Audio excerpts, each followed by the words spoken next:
नमस्कार नम्रता, आज रेसिपीमध्ये आपले खूप खूप स्वागत. तर आज आपण मँगलोरचा प्रसिद्ध असा ब्रेकफास्टचा पदार्थ पाहणार आहोत, जो तुम्ही कधीही केव्हाही बनवून त्याचा आस्वाद घेऊ शकता. जेव्हा पोहे, उपमा, इडली, डोसा यासारखे पदार्थ खाऊन कंटाळा येतो, तेव्हा हा पदार्थ बनवून त्याचा आस्वाद घेऊ शकता. हा पदार्थ तुम्ही चटणी बरोबर किंवा चहा सोबत खाऊ शकता. संध्याकाळच्या छोट्या भुकेसाठी हा पदार्थ उत्तम पर्याय आहे. रेसिपी अगदी साधी, सोपी, सर्वांनाच जमेल अशी मी ते शेअर करत आहे. तेव्हा व्हिडिओ पूर्णपणे पहा. चला तर मग जास्त वेळ न घालवता आता आपण रेसिपीला सुरुवात करूया. तर हा मँगलोरचा प्रसिद्ध हेल्दी पदार्थ बनवण्यासाठी आपण 2 पिकलेली केळी घेतली आहेत. पिकलेल्या केळ्याचाच इथे वापर करायचा आहे. जी जास्त पिकलेली केळी असतात तेच इथे वापरायची आहेत. दोन्ही केळ्याची अशा प्रकारे साले काढून अगदी व्यवस्थितपणे मॅश करून घेणार आहोत. तुम्ही इथे मॅशरचाही वापर करू शकता. इथे चमच्याचा मी वापर करत आहे. फोर्कचाही वापर करू शकता. पाहू शकता केळी मी अगदी व्यवस्थितपणे मॅश करून घेतली आहे. आता केळी मॅश करून घेतल्यावर एक एक करून जिन्नस त्यामध्ये ॲड करूया आणि मीडियम सॉफ्ट असा गोळा तयार करून घेऊया. त्यामध्ये प्रथम एक मोठा चमचा इथे साखर घेतली आहे. आता साखर घातल्यावर लगेचच आपण त्यामध्ये अर्धी वाटी आंबट दही घालूया आणि चिमूटभर मीठ, त्याचबरोबर अर्धा छोटा चमचा आपण बेकिंग सोडा वापरत आहोत. आता हे सर्व जिन्नस अशा प्रकारे चमच्याने एकजीव करून घेऊया आणि अगदी स्मूथ टेक्स्चर येईस्तोवर एकाच दिशेने हे मिश्रण व्यवस्थितपणे फेटून घेऊया. पाहू शकता परफेक्ट असे केळ्याचे मिश्रण आपण तयार करून घेतले आहे. आता त्यात आपण 2 वाट्या रोजच्या वापरातील गव्हाचे पीठ घालूया. ओरिजिनल जो पदार्थ आहे त्यामध्ये मैदा वापरला जातो, जो अनहेल्दी आहे, म्हणून इथे मी हेल्दी हा पदार्थ होण्यासाठी गव्हाच्या पिठाचा वापर करत आहे. आता पाणी न घालता अगदी मीडियम सॉफ्ट असा गोळा तयार करून घेऊया. पाहू शकता अगदी परफेक्ट आपण मिश्रण तयार करून घेतले आहे. अशा प्रकारे गोळा तयार करून घेतल्यावर आपण वरून एक थेंबभर तेलाचा अशा प्रकारे हात लावून व्यवस्थितपणे गोळा मळून घेऊया. आता हा गोळा आपण फर्मेंट करण्यासाठी रात्रभर ठेवणार आहोत. त्यासाठी भांड्यावर झाकण ठेवूया आणि रात्रभर म्हणजेच 5 ते 6 तास हा गोळा व्यवस्थितपणे फर्मेंट करून घेणार आहोत. त्यानंतर दुसऱ्या दिवशी आपण याची बन तयार करून घेणार आहोत. आपण मँगलोरियन बन तयार करून घेत आहोत. ओरिजिनल बनमध्ये मैदा वापरला जातो, इथे मी गव्हाचे पीठ वापरले आहे. हेल्दी रेसिपी इथे मी शेअर करत आहे. त्यानंतर रात्रभर पीठ आपण व्यवस्थितपणे फर्मेंट करून घेतले आहे. भांड्यावरील झाकण काढून पाहूया. पाहू शकता परफेक्ट असे पीठ मुरले आहे आणि अगदी एकसारखे अशा प्रकारे आपण ते करून घेणार आहोत. आता पीठ व्यवस्थितपणे एकसारखे करून घेतल्यावर लगेचच त्याचे गोळे तयार करून घेऊया. तुम्ही हव्या त्या साईजमध्ये गोळे तयार करून घेऊ शकता. इथे मी मीडियम साईजचे गोळे तयार करून घेत आहे. तुम्हाला हवे असतील तसे छोटे मोठे जसे तुम्हाला हवे आहेत त्याप्रमाणे करून घेऊ शकता.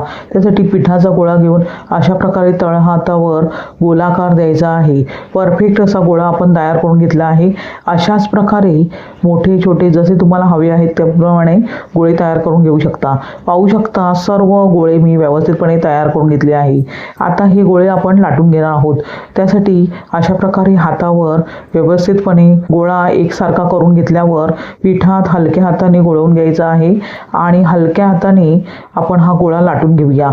पाहू शकता परफेक्ट असे आपण पुरीचा आकार असा आपण ह्या गोळ्याला दिला आहे. अगदी जाडसर असे हे बन असतात. अगदी जाडसर असा आपण ही पुरी लाटून घेतली आहे. आता अशाच प्रकारे सर्व गोळे व्यवस्थितपणे लाटून घेऊया. पाहू शकता सर्व आपण गोळ्याच्या पुऱ्या लाटून घेतल्या आहेत. आता हे आपण तळून घेणार आहोत. त्यासाठी आधीच मी इथे गॅसवर एका कढईत तेल तापत ठेवले आहे. तेल तापले आहे की नाही ते चेक करण्यासाठी पिठाचा गोळा त्यामध्ये घालायचा आहे. लगेचच वर येत आहे म्हणजे तेल अगदी व्यवस्थित तापले आहे. आता गोळा बाहेर काढूया आणि लगेचच जे बन म्हणजेच पुऱ्या जाडसर आपण लाटून घेतल्या आहेत त्या आता आपण तेलामध्ये सोडूया. त्यानंतर पुरी थोडीशी वर आल्यावर आणि थोडीशी फुलल्यावर अधूनमधून एकसारखी व्यवस्थितपणे अगदी हलक्या हाताने ह्या पुऱ्या तळून घेऊया. इथे अगदी परफेक्ट असा आपण बन तयार करून घेतला आहे. पाहू शकता किती फुलला आहे. अशा प्रकारे अगदी हलक्या हाताने दाबून दाबून आपण बन व्यवस्थितपणे तळून घेऊया. पाहू शकता परफेक्ट असे आपण मँगलोरियन बन तयार करून घेतले आहे. किती टम्म फुगलेला असा बन तयार झाला आहे. शिवाय पीठ मळताना त्यामध्ये आपण साखर घातली होती, त्यामुळे बनला रंग सुरेख आला आहे. अगदी परफेक्ट बन तयार झाला आहे. लगेचच त्यातील तेल निथळून चाळणीमध्ये काढून घेऊया, म्हणजे एक्स्ट्रा जे तेल आहे ते चाळणीमधून निथळून जाईल आणि बन तेलकट होणार नाही. अशाच प्रकारे आपण सर्व बन अगदी एकसारखे आणि एक समान रंगावर तळून घेऊया. दुसरा आपण बन तेलात सोडला आहे. अशा प्रकारे हलक्या हाताने झारा लावूया.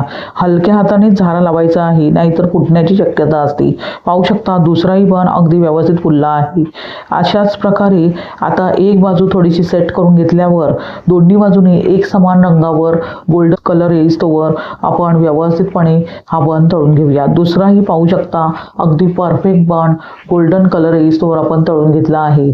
आता लगेचच त्यातील तेल निथळून आपण चाळणीत काढून घेऊया. अशाच प्रकारे जे राहिलेले बन आहेत ते व्यवस्थितपणे तळून घेऊया. पाहू शकता सर्व बन मी अगदी व्यवस्थितपणे तयार करून घेतले आहे. आता गरमागरम बन आपण चहासोबत सर्व करणार आहोत. इथे तुम्ही चहाबरोबर हे बन खाऊ शकता किंवा तुम्ही खोबऱ्याची चटणी इथे वापरू शकता. अशा प्रकारे परफेक्ट असे मँगलोरियन बन तयार झाले आहेत. सर्वच्या सर्व बन अगदी व्यवस्थित फुलले आहेत, टम्म फुगलेले. मी त्यातील एक तुम्हाला बन तोडून दाखवते आहे. पाहू शकता अगदी परफेक्ट बन तयार झाले आहे. आतून जाळी अगदी व्यवस्थित सुटली आहे, कारण पीठ आपण रात्रभर फर्मेंट करून घेतले आहे आणि प्रमाण अगदी योग्य असले तर ही बन अगदी परफेक्ट फुलतात आणि चविष्ट असे लागतात. तुम्हाला ही रेसिपी कशी वाटली ते कमेंट करून सांगा. रेसिपी जर आवडलीच तर चॅनलला सबस्क्राईब करा, म्हणजेच नम्रताज रेसिपीला सबस्क्राईब करा. अगदी निशुल्क आहे. लाईक करा, शेअर करा, सबस्क्राईब करा, हाईप करा. पुन्हा भेटूया अशाच साध्या सोप्या सुटसुटीत आणि तितक्याच चविष्ट अशा रेसिपीसह. धन्यवाद. श्री स्वामी समर्थ.